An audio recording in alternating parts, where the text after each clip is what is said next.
चलो यहाँ पे आज दो छोटे से टॉपिक फटाफट कवर करते हैं।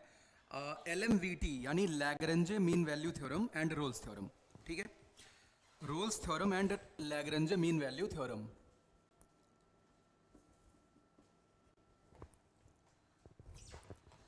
ये basically Lagrange mean value theorem.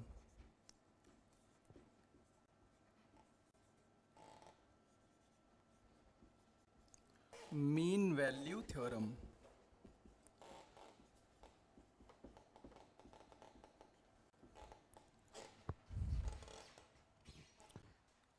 तो सबसे पहले मैं LMVT की चर्चा कर देता हूं। बहुत ध्यान से मेरी बात सुनना। कुछ याद करने से पहले सबसे पहले मैं जो बातें लिखने जा रहा हूं वो स्टेटमेंट्स बिल्कुल गौर से एनालाइज करना। पहली बात है कि किसी भी इंटरवल में अगर fx एक कॉन्टिन्यूअस फंक्शन है, इफ fx इज कॉन्टिन्यूअस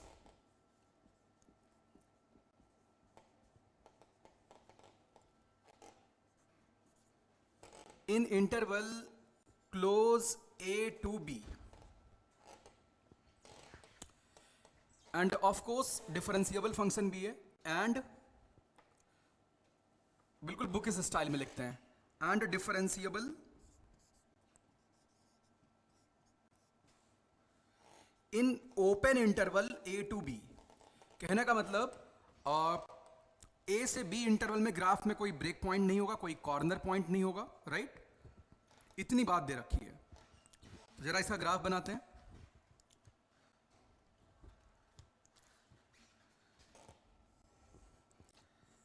मैं a से b इंटरवल के लिए fx का कोई भी एक ग्राफ खींच देता हूं। लाइक ऐसा कुछ ग्राफ है, मान लिया।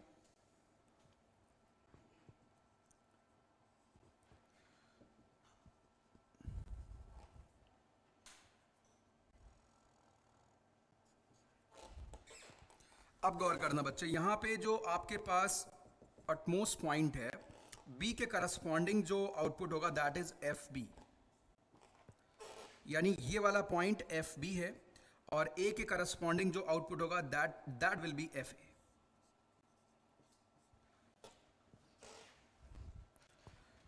ये दोनों शर्त यहां पे लागू हो रही है। अगर ये दोनों शर्त लागू हो रही तो आप ये कह सकते हैं, अगर मैं इस कॉर्ड का स्लोप निकालूं, इस कॉर्ड का बच्चे, ये पॉइंट A है और ये पॉइंट B है, अगर मैं AB कॉर्ड का स्लोप निकालूं तो AB कॉर्ड का स्लोप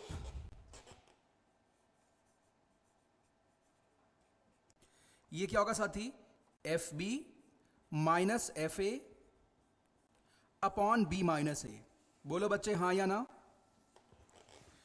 मैंने कौन सा फॉर्मूला यूज किया भाई? ये वाला कोऑर्डिनेट क्या होगा? A कॉमा, ये कोऑर्डिनेट होगा A कॉमा FA।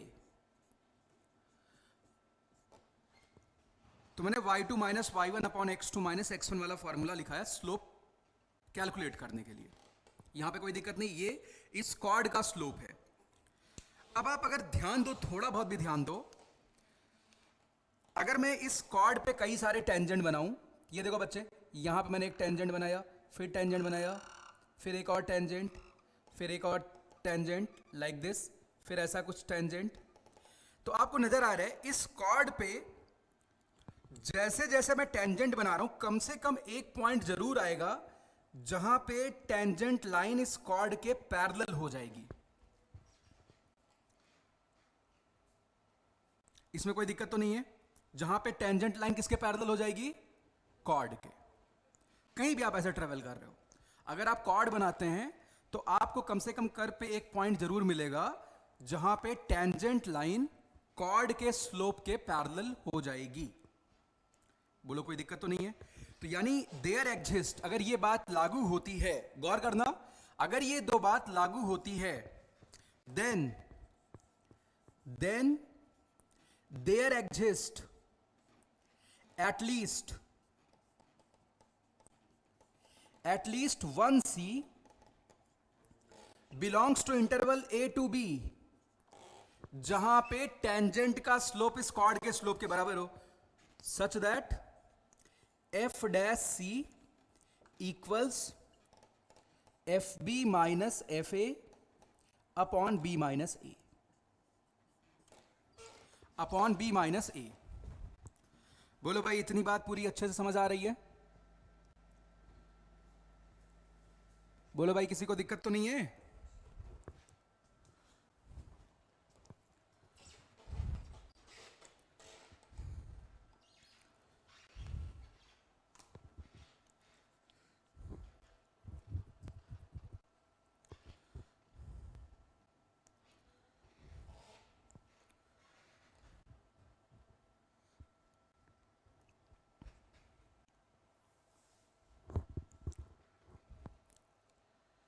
अब लगे हाथ इस थ्योरम का स्टेटमेंट देखते हैं, फिर इनके फायदे और नुकसान दोनों की चर्चा अलग से करेंगे। पहले टेबल में इतना देख लेते हैं कि दोनों थ्योरम्स का स्टेटमेंट क्या है।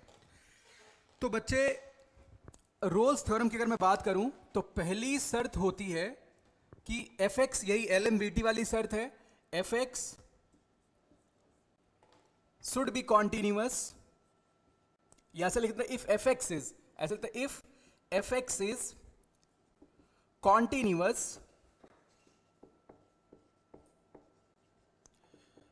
in close interval a to b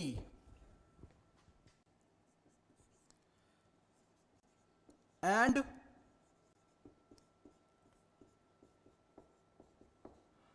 differentiable in open interval a to b। एक और बात आती है, and F A equal to F B.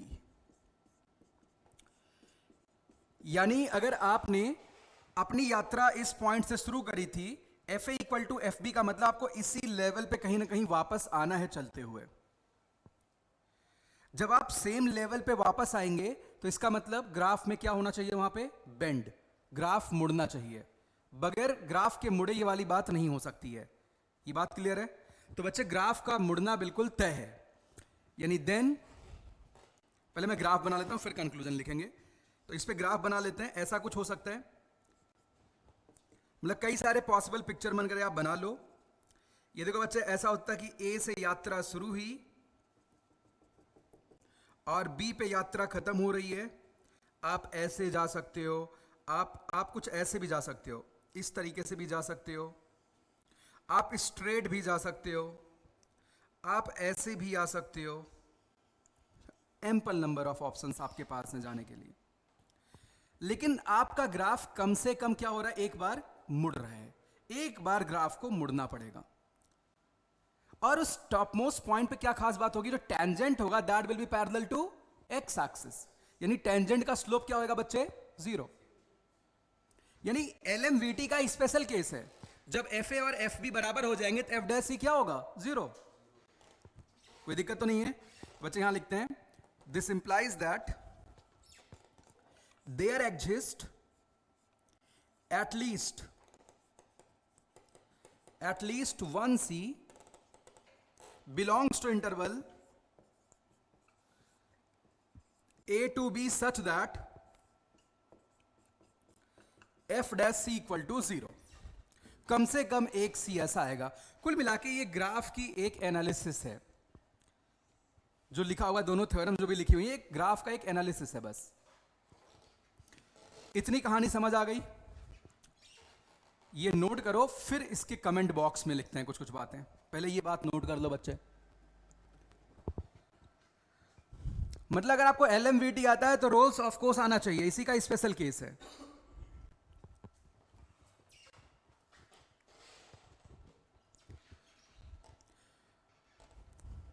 But दोनों थ्योरम में क्या है, अगर ऐसा है तो ऐसा होता है। ठीक है, चलो अगली लाइन पे लिखो, रिवर्स ऑफ, सभी लोग नोट करके लिखो, नोट बना के लिखो, सभी लोग नोट बना के लिखो, reverse of LMVT and Rolle's theorem may not be correct. Reverse of LMVT and Rolle's theorem may not be correct. Reverse of LMVT and Rolle's theorem may not be correct. कोई बताएगा ऐसा क्यों?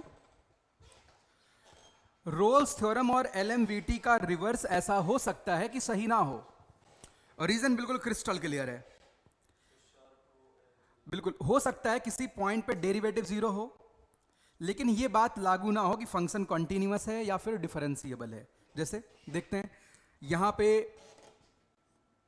एक picture बना के देखते हैं जहां पे ये फेल हो रहा हो। देखो बच्चे, फर्स्ट डायग्राम है,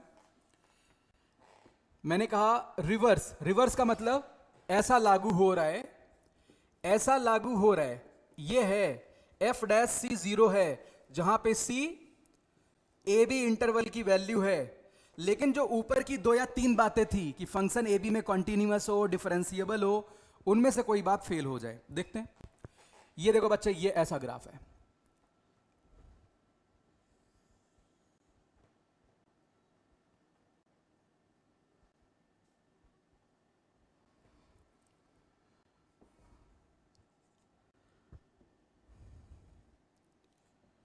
देखो यहां पे आपको ये वाली बात मिल जाएगी। होता ये पॉइंट ऐसा हो जहां पे टेंजेंट का स्लोप बिल्कुल कॉर्ड के स्लोप के बराबर हो जाए, यानी एफ डैश सी ऐसा बनता हुआ तुम्हें नजर आ रहा है भाई, लेकिन ग्राफ में डिसकंटिन्यूटी आ गई।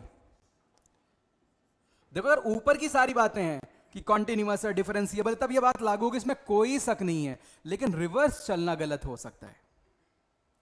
ये बात अच्छे समझ आ रही बच्चे? कोई दिक्कत तो नहीं है? ये तो कौन सी थ्योरम यहां पे फेल हुई आपकी? एलएमवीटी। मतलब इसका रिवर्स जो भी इंप्लीकेशन वो करेक्ट नहीं है। क्या ऐसे रोल्स में बता सकते हो? ऐसी कोई दिक्कत रोल्स में क्या आ सकती है? हाँ भाई, रोल्स में भी ऐसी दिक्कत आ सकती है, सिमिलर टाइप की। देखो ऐसा है, मैं ऐसे ग्राफ स्टार्ट करता हूं यहां से, ये यहीं से बना लेते हैं। ऐसे कुछ ग्राफ बनाया, ऐसे ये गया ऊपर, यहां पे कॉर्नर आ गया, और ये इसी लेवल पे वापस आ गया।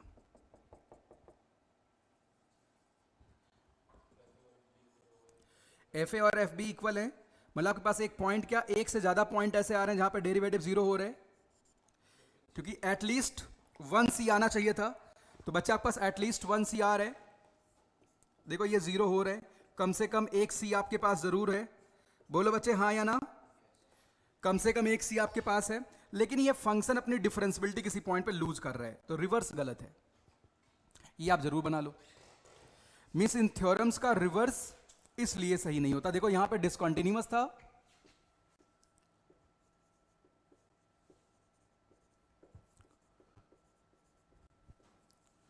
और बच्चा इस केस में क्या हो गया? Non differentiable.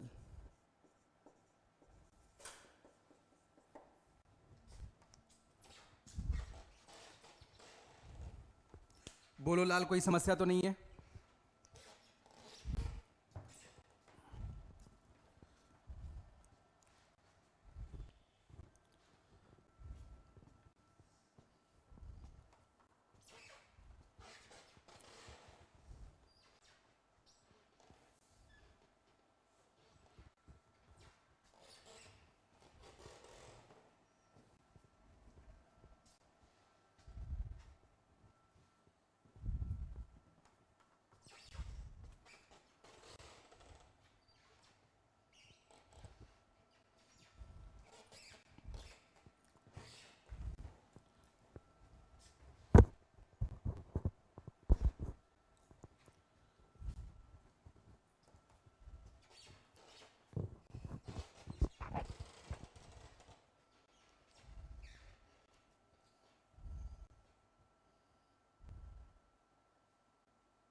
कोई इसका फिजिकल सिग्निफिकेंस बता सकता है एलएमवीटी का?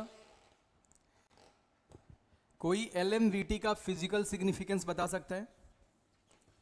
फिजिक्स वाले बहुत यूज करते हैं, ज्योमेट्री में तो देख लिया क्या चल रहा है। कोई इसका फिजिकल सिग्निफिकेंस बता सकता है एलएमवीटी का? आप खूब यूज करते हो काइनेमेटिक्स में। हेडिंग लिखो, physical significance of LMVT. Physical significance of LMVT,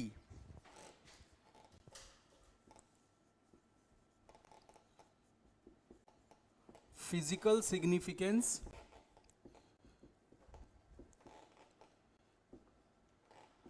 of LMVT,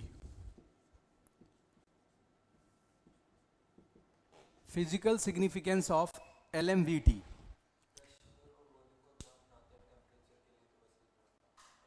नहीं, बट लैंग्वेज में वो ग्राफ की बात नहीं है, वो तो ज्योमेट्री मैंने देख लिया।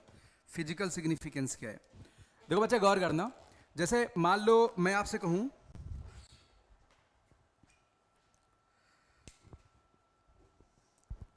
आप suppose displacement versus time graph की बात करते हैं। डिस्प्लेसमेंट टाइम का ग्राफ जो भी है उसका स्लोप क्या बतलाता है? Velocity, dx upon dt is velocity. अगर मैं आपसे कहूं कि मुझे एवरेज वेलोसिटी फाइंड आउट करनी है, तो आप क्या करते हैं? डिस्प्लेसमेंट अपॉन टाइम इंटरवल, मतलब एक्स एफ माइनस एक्स आई अपॉन टाइम इंटरवल। अगर मैं कहूं कि आपका एवरेज रेट ऑफ चेंज जो भी है, कौन सा rate of change? X T graph का जो एवरेज रेट ऑफ चेंज है, कैसे डिफाइन करते हैं एवरेज रेट ऑफ चेंज को? X final minus x initial upon T final minus T initial.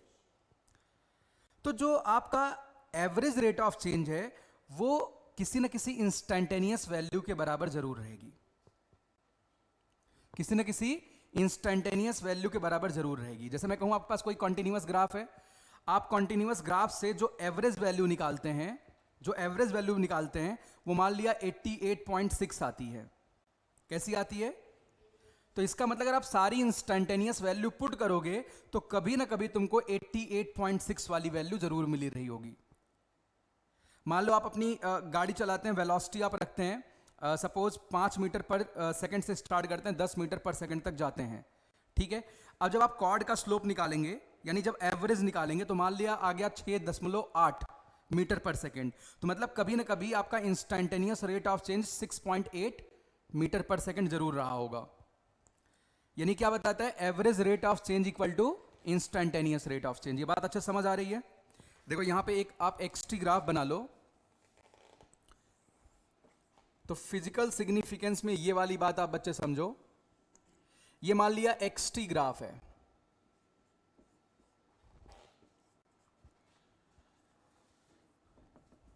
ये आपका T1 है और ये आपका बच्चे T2 है।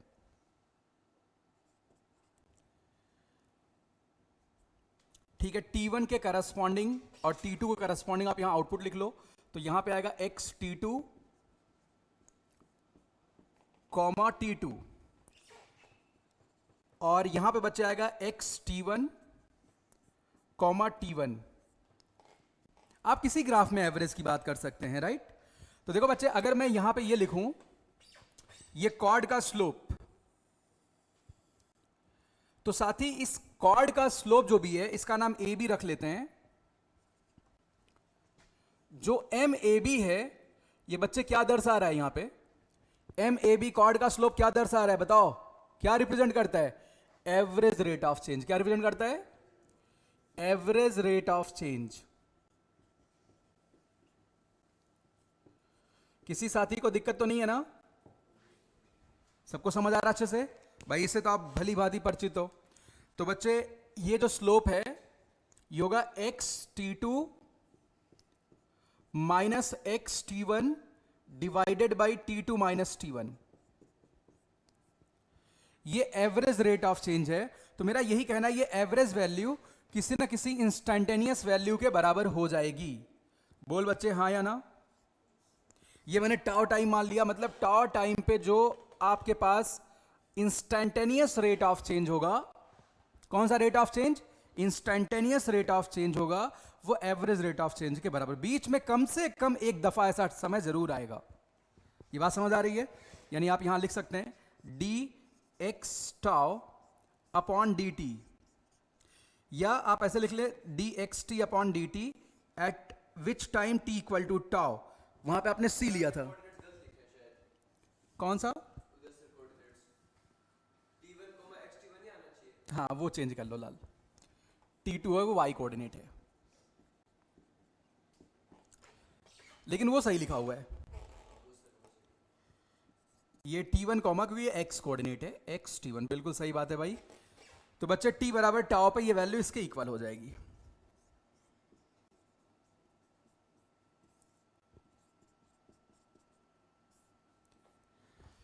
तो फिजिकल सिग्निफिकेंस आपको पता चल गया कि एवरेज रेट ऑफ चेंज जो भी है वो उस टाइम जोन में कम से कम एक आपके पास इंस्टेंटेनियस टाइम आएगा जहां इंस्टेंटेनियस रेट ऑफ चेंज के बराबर होगा, कम से कम एक बार ऐसा समय आएगा।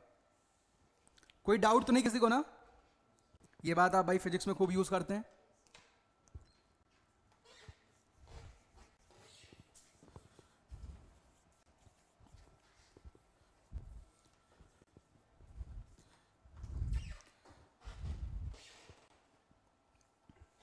देखो, रोल्स थ्योरम को वेरीफाई करने के लिए मैं क्या ही सवाल पूछूं, तो कुछ अच्छे सवाल करते हैं।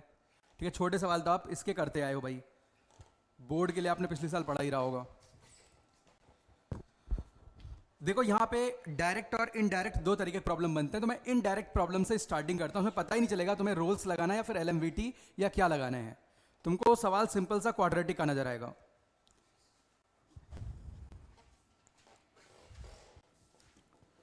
रब कर दूं मैं?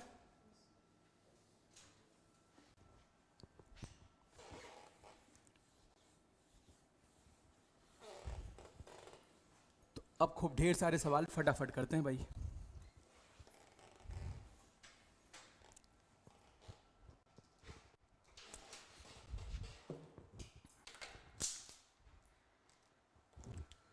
तो क्वेश्चन लिखो।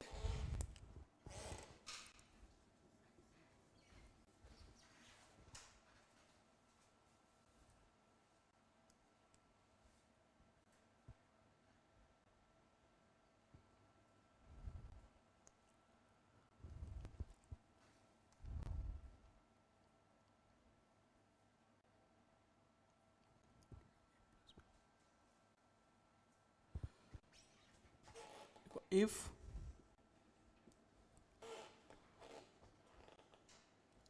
3ax square plus 2bx plus c equal to 0 and a plus b plus c equal to 0 and a plus b plus c equal to 0, then which of following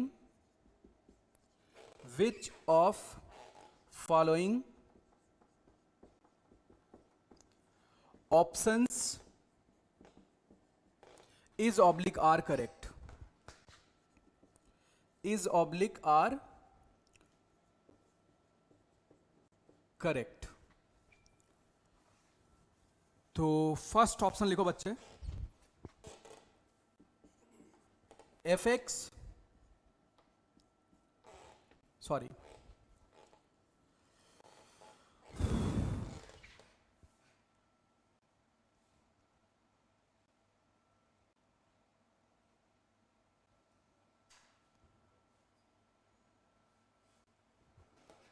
ठीक है। तो फर्स्ट ऑप्शन है 3a x square plus 2bx plus c equal to 0 has at least one root. ये बच्चे indirect problem है, आपको समझ नहीं आएगा, लेकिन आज फील करेंगे कि कैसे इन क्वेश्चंस को पिक करें भाई। ये जेई का पूछा हुआ क्वेश्चन है, मेरा सवाल नहीं है। Has at least one root in interval 1 to 2। कोई आंसर करना चाहेगा? मैं मदद करूंगा तुम्हारी।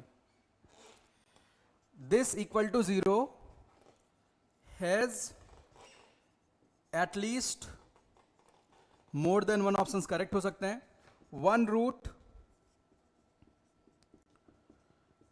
इन 0 to 2। अगली बात, this has at least one root in 0 to 1/2। चौथा option, has at least one root in 0 to 1। लो भाई, ये मामला है सवाल का। अब कैसे पिक करेंगे कि सवाल कहां से पूछा गया है? गौर करना बच्चे, ये इक्वेशन दिया गया है, खूब ध्यान से मेरी बात समझो। ये एक क्वाड्रेटिक पॉलिनोमियल है, राइट?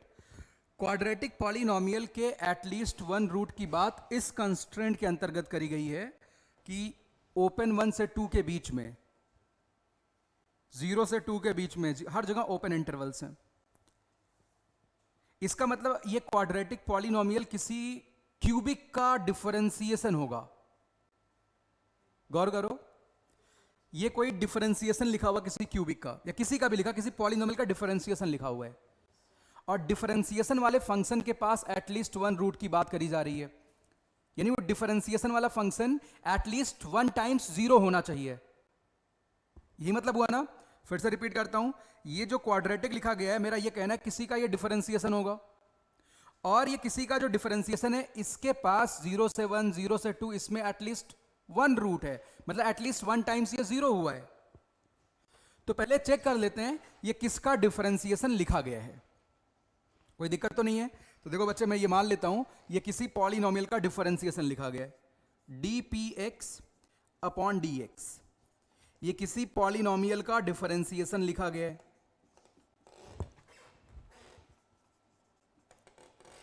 अच्छा, जिस पॉलिनोमियल का डिफरेंशिएशन लिखा गया है वो पॉलिनोमियल क्लोज इंटरवल में डिफाइन होगा, यानी उस क्लोज इंटरवल में वो कॉन्टिन्यूअस होना चाहिए। कोई दिक्कत तो नहीं है? पूरी बात समझ आ रही है? चलो इसको जरा इंटीग्रेट करते हैं। तो इंटीग्रेट जब आप करोगे तो px, बोलो बच्चे क्या आएगा यहां से? ax क्यूब 3 कट जाएगा, plus bx square plus cx plus k आ गया। क्या ये कॉन्टिन्यूअस है? अच्छा, जब यहां पे आप डिफरेंशिएशन की बात कर रहे हैं, डेरिवेटिव ओपन 1 से 2, तो कॉन्टिन्यूटी की बात किसमें करेंगे? क्लोज 1 से 2। किसमें? क्लोज 1 से 2। अच्छा, अब एक बात देखो, a प्लस बी प्लस सी 0 दिया हुआ है। अगर मैं लास्ट ऑप्शन से स्टार्ट करूं, इन 0 to 1, बोले ये 1 आप क्यों चूज करना चाहते हो? क्योंकि इसमें 1 पुट करने पे a प्लस बी प्लस सी आएगा और उसकी वैल्यू 0 है। बच्चे गौर करना, इसकी एनालिसिस में क्लोज इंटरवल 0 से 1 में कर लेता हूं इसकी, तो यानी इसका जो डिफरेंशिएशन है ओपन इंटरवल 0 से 1 में चेक किया जाएगा। ये बात समझ आ रही है? अब लाल आप यहां और एक बात चेक करिए, P1 की वैल्यू बराबर है P0 के, है या नहीं है? P0 के होगा और P1 भी के होगा। क्यों के होगा? क्योंकि a प्लस बी प्लस सी 0 है। इसका मतलब क्या हुआ? आपके पास कौन कौन सी बात लागू हुई? पहली बात, ये पॉलिनोमियल है, पॉलिनोमियल हमेशा डिफरेंशिएबल होता है, डिफरेंशिएबल है 0 से 1 में, कॉन्टिन्यूअस भी है 0 से 1 में, और f1 की वैल्यू f0 के बराबर है, p1 की वैल्यू p0 के बराबर है, pa की वैल्यू pb के बराबर है। मतलब there exist at least 1 c in interval a to b such that f dash c should be 0। यानी इसी का डिफरेंशिएशन जो भी होगा ओपन इंटरवल में एक दफा जरूर 0 होगा। इसी का डिफरेंशिएशन क्या बन जाएगा? यही जो लिखा हुआ है। ये बात से समझ आ रही है? तो बच्चे दिस इज करेक्ट ऑप्शन। अच्छा, अगर 0 से 1 में एक रूट होगा तो क्या 0 से 1/2 में होगा? जरूरी नहीं है, उससे बड़ा इंटरवल लेना पड़ेगा तो बात सही होगी। 0 से 1 में एक रूट आ रहा है, 0 से 2 में जरूर आएगा, 0 से 1.1 में भी जरूर आएगा। पहला हो सकता है नहीं भाई, क्योंकि 0 से 1 में रूट है, जो इतने 1 से 2 के बीच में रूट हो जाए, ये गलत है। बट 0 से 2 के बीच में जरूर होगा, ये राइट आंसर है। कोई दिक्कत तो नहीं बच्चे? सबको समझ आया अच्छे से? मैं फील कर पा रहे हो ना? तो नोट कर लो इसे।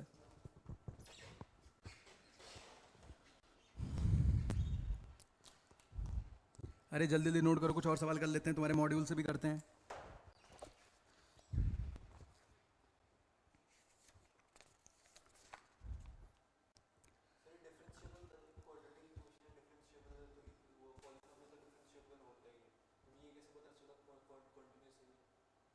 पॉलिनोमियल कंटिन्यूअस भी होता है? ये मेरी थ्योरम थोड़ी ना है, पॉलिनोमियल लाल कंटिन्यूअस भी होता है।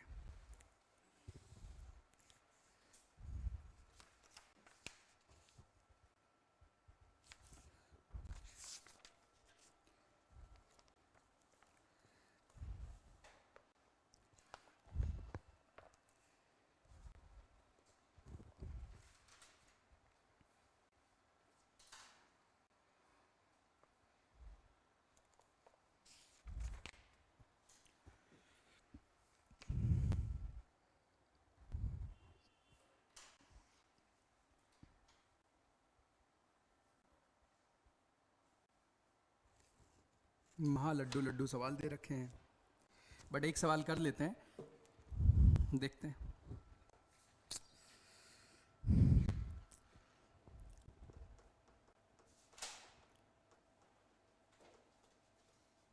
अरे उसे तोड़ो मत, कॉपी वॉपी अपनी। लिखो question. So that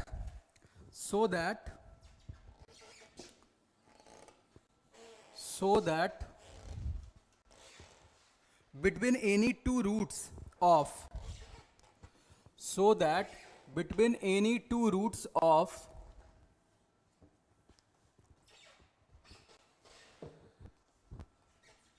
e raised to the power minus x minus cos x equal to 0,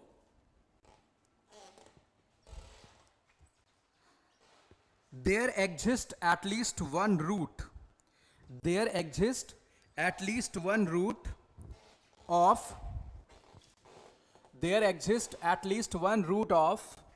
sin x minus e पे power minus x equal to 0।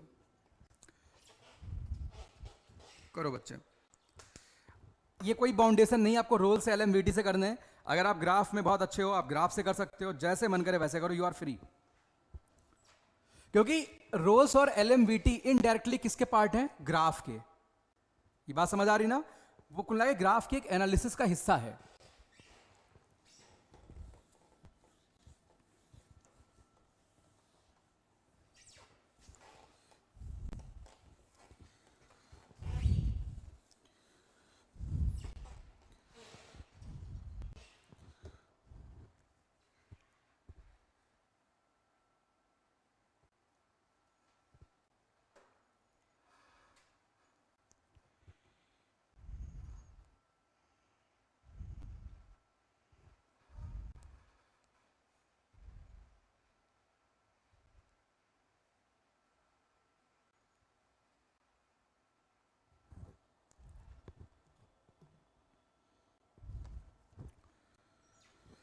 करो बच्चे, जल्दी करो।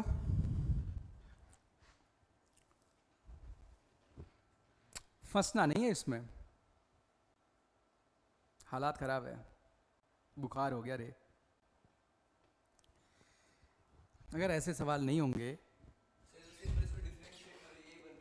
तो कंक्लूजन कैसे निकालोगे?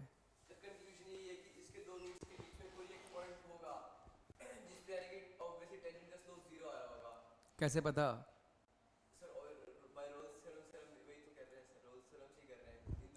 देखो, नहीं कंक्लूजन राइट है, बट थोड़ा सा और अच्छे से बता सकते हो। मैं कहता हूं इसके मैं दो रूट को मान लेता हूं, ए और बी है, या अल्फा और बीटा है। ये अल्फा और बीटा इसके दो क्या है? होनहार रूट्स। यानी अगर मैं इसको बच्चे एफ एक्स मान लूं, एफ एक्स इक्वल टू ई पे power minus x cos x, तो लाल एफ अल्फा की वैल्यू क्या है? ऐसा मैं नहीं कह रहा हूं, सवाल ने कहा है, क्योंकि रूट्स हैं। एफ बीटा की वैल्यू क्या होगी बच्चे? So F A and F B are equal. एक और बात करते हैं, अगर मैं अल्फा और बीटा इंटरवल की बात कर लूं, बच्चे, तो क्लोज इंटरवल में क्या ये फंक्शन कॉन्टिन्यूअस है? ऑफ कोर्स ई पे power minus x is continuous, cos x is continuous. दो कॉन्टिन्यूअस फंक्शन का डिफरेंस भी क्या होता है? कॉन्टिन्यूअस। ये एल्जेब्रा ऑफ कॉन्टिन्यूटी हमने देखा था। और अगली बात, ओपन इंटरवल अल्फा से बीटा में क्या होगा? डिफरेंशिएबल होगा। क्यों? क्योंकि ये भी डिफरेंशिएबल, ये भी डिफरेंशिएबल, तो डिफरेंस क्या रहेगा? डिफरेंशिएबल। ये बात क्लियर है? और एफ ए इक्वल टू क्या आ रहा है? F B. तो इसका क्या मतलब है? There exist at least one C, सभी लोग ऐसा लिख लेंगे कॉपी में, नहीं तो फिर कंफ्यूजन हो जाएगा। At least one c belongs to alpha to beta such that f dash c, चलो बच्चे इसको डिफरेंशिएट करो, तो माइनस ई पे power minus C plus sine C, ये जीरो हो जाए। क्या प्रूफ हो गया? हाँ भाई, सी इसको सेटिस्फाई कर रहे हैं, साइन सी माइनस ई पे power minus c equal to zero. और ये सी किसके बीच का है? अल्फा और बीटा के बीच का है। तो ये रोल्स थ्योरम से हमने प्रूफ कर लिया। कोई समस्या तो नहीं भाई किसी साथी को?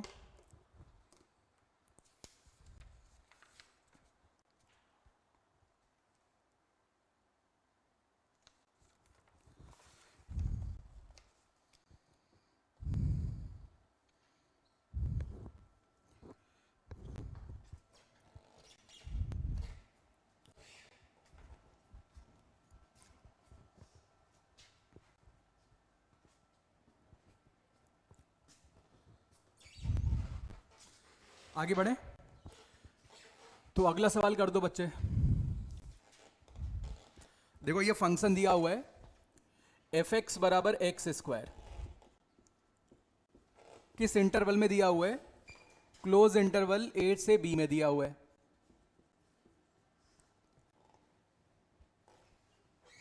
ठीक है, तो लिखो next line, then so that there exist, then so that there exist at least one C belongs to interval A to B such that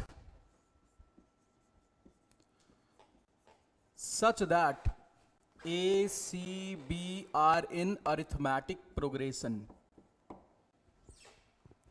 Such that A, C, B are in arithmetic progression. सोचो विचारो और आगे बढ़ो, युद्ध करो।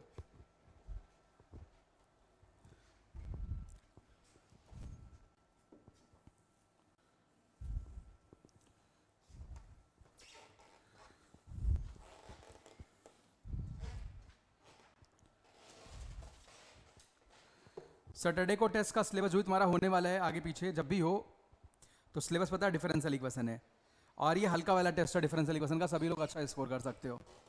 मतलब 90 cut off है 100 में से। 100 में से कितने नंबर कट ऑफ है? 100। क्योंकि बहुत लड्डू नहीं, वो अब तो बढ़ा दिया, चलो 90 कर देते हैं, क्योंकि इसमें कुछ दिया ही नहीं पेपर में, वही सब दिया कि ऑर्डर डिग्री ये सब कैसे फॉर्म करते हैं, अभी बेसिक दे रखा है, बट देखो कर पाते हो। चलो ये करो, बताओ आंसर क्या आ रहा है, बोलो मेरे प्यारे प्यारे लाल।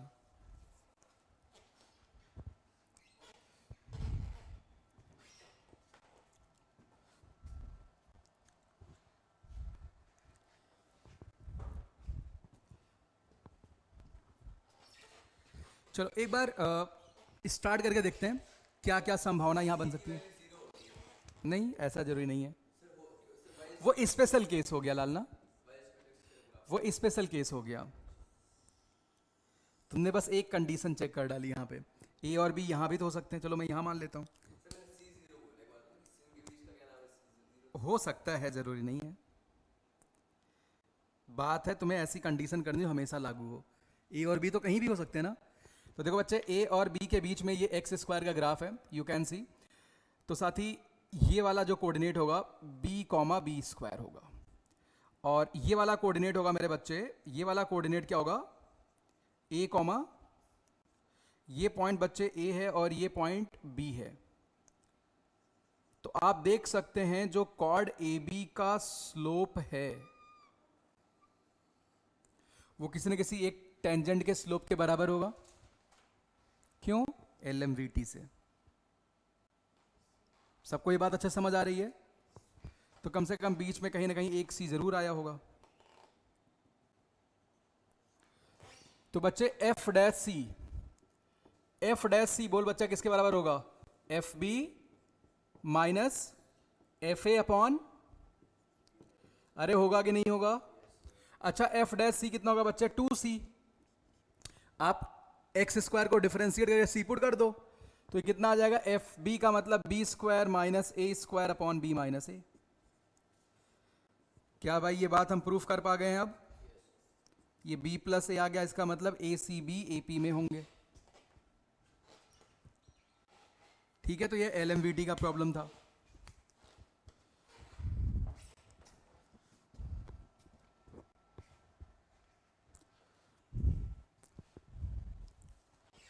तो एक सवाल मैं आपके लिए यहां लिख देता हूं, वो आप करके ले आना।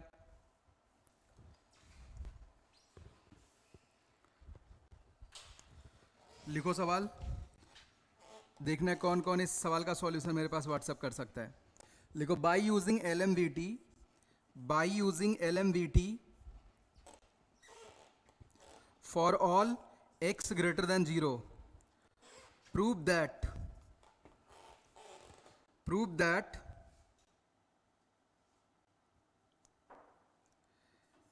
ln 1 plus x, एक बार मैं डेटा रीचेक कर लेता हूं।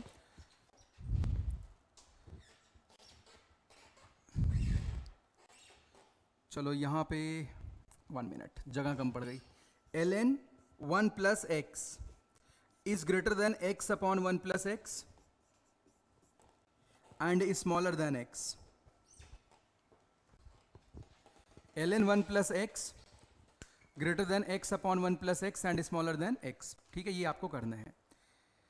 चलो आज के लिए इतना रखते हैं। थी वाला पार्ट तुम्हारा LM VT और रोल्स वाला फिनिश होता है। आप इनकी प्रैक्टिस करते रहना भाई।